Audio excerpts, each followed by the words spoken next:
Yo, man, this shit, Chiamunina, you didn't coupon to say you could shoot it. I say, you do BBS, say, you don't be out when you're married, no shit, Akro Live, or YouTube, Akro Live, GH, or Facebook, and so, Akro Live. And then, na what you are, we are, and a tase, and the yan tase, Abrueti, Lily Agyemang, and I shall be a paying Lily Agyemang. Yes, a chabby a busian pen, a crab, crack, and I say, way nay. Na bibi esi Jordano when aseno BBC wo nase na nesi no koponfo anasa dofo no enuanom akere won adwene anase etwetwen aso kakra na Akro Life ya agbo ewroma yepese ye ne adofo no enuam nyina esuen biribi wo ho monhwe video no na mowie a ye beto aso na edi ho nkomo.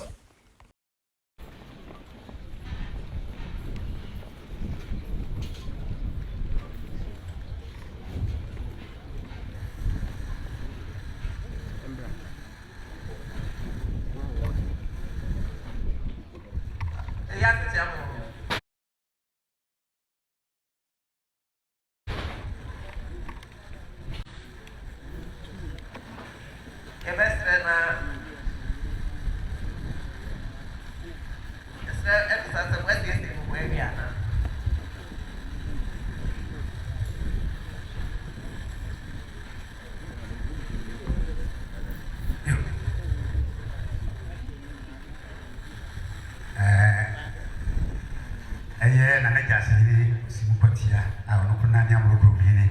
obi bekache ma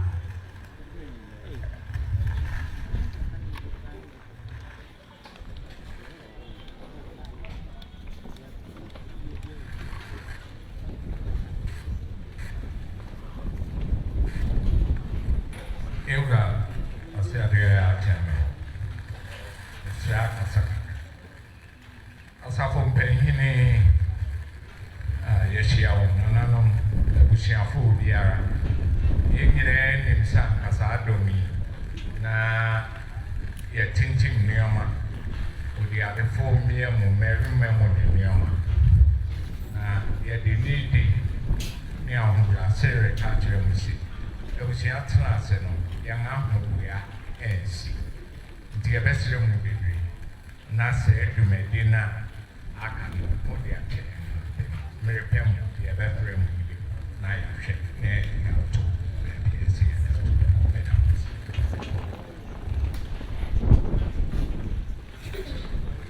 yo asafu panyen fo esa na usimkotia e kwa pimja senyene no no kuruna ne onyene a o wa mu no krom ejina busiane ne makane o se busiano hihye enwie peye enunti busia betena si wo fitie mu na bre no dua wode mama so nsi wo ho obefra mama ne na de etisi wode to wode ato de dia so bia ba enunti wode masaba papa se monso mani e wa ma no wofra ma no pe mama da masi Yeda obi bia se unyamre na wahwe video a wohwe na manfo akere won adwere won ho anase asema abayi na manfo akere won adwere na Akro Life yede aso toto form no ne yeti bini anase manfo reka ne se won mwa won ho ye anase won wie pe se obi kire odiadefo wo abrewati a Lily Agyemang yasi Jordana ankense wo masafo no kra bidu kase wotu abofo bi na wokobo amane na busuan tena se na wodi we yi ni Jordana na niwu ana se asefo na se sebi sana manfo kire won adwene se o mema asofo na ba bidu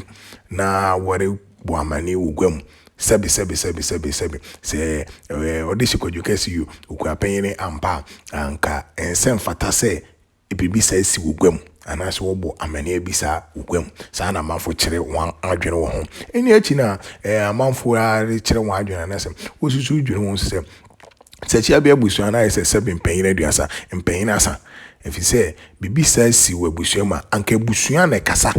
ebusuan waka ebusuan nkasa wo na wo asonafo ebusuan wo boa wo be abeboa wo ye bibi oba na wo beboa ntanka ebusuan na kasa anase ebusuan etu anamon fa odi adefo nhyehyɛ ho na osim kweti ya murokrom ya na aja se hene kasa yi no na ode kasa ma ebusuan no capacity ben no ho se obusuani a ɔde kyerɛ aberewati anaasɛ ɔdehye atɔ wɔ sɛkyia bi abusua mu a ɔde kyerɛ ho hyehyɛ sɛ wɔn bua wɔn ho nwie ɛna twetwe aso kakra na biom ka sɛ ayɛ sɛ sɛkyia bi abusua no mpanyin ewu mu no akɔfom sɛ bibi sɛ si wɔn mogya anaasɛ nketea abusua mu a ɔrehu bibi saa wɔ hɔ ne nyinaa ka ho bi na ɛde saa yɛn ahensi ho nsɛm wɔ sɛkyia bi abusua no akɔfa manso bebree ayɛ dɛn aba ɛni na amanfo nso kyerɛ sɛ Sisi George na edi ade ono di ade evi sɛ ɔde shi take away no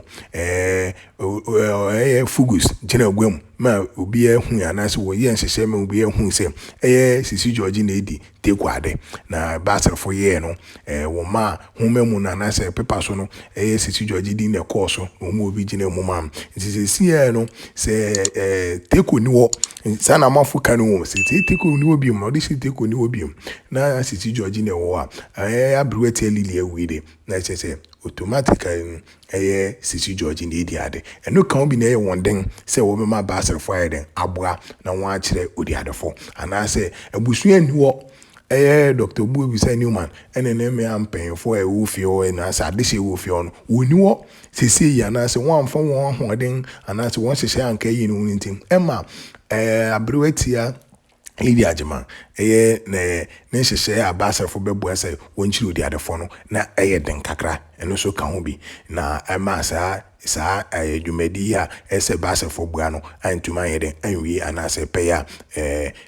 wɔn abu brew egu so ɛno akyi no so yɛnya nte ya anaasɛ atete sɛ wɔpɛ sɛ